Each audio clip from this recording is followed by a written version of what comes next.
સુરતના સરથાણા સીમાડા નાકા યોગીનગર સોસાયટીમાં રહેતા ભરતભાઈ નાથાભાઈ દેવાણી કોમ્પ્યુટર રિપેરિંગનું કામકાજ કરે છે. તેઓએ લીંબાદ પોલીસ મથકમાં દિગ્વિજય રામભુવન રાજપૂત સામે 3,89,000ની ઠગની ફરિયાદ નોંધાવી છે. જેમાં તેઓએ જણાવ્યું હતું કે તેઓએ દિગ્વિજય પાસે 4,39,000 લેવાના નીકળતા હતા, જેના ચેક તેઓએ આપ્યા હતા.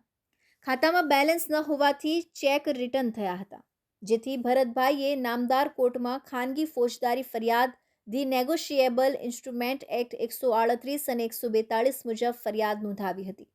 જેથી બાદમાં દિગ્વિજયે ખાનગી સમાધાન કરીને તેઓએ 3 ઓગસ્ટ 2022ના રોજ કોર્ટ કેમ્પસમાં રોકડા ₹25,000 તથા ગૂગલ પે દ્વારા ₹25,000 મળી 50,000 ચૂકવી દીધા હતા.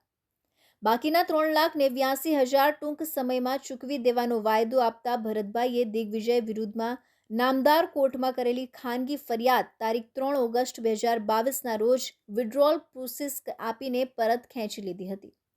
જોકે બાદમાં દિગ્વિજયે સમય પસાર કરી બાકીના 3,89,000 નહીં ચૂકવી ઠગાઈ કરી હતી.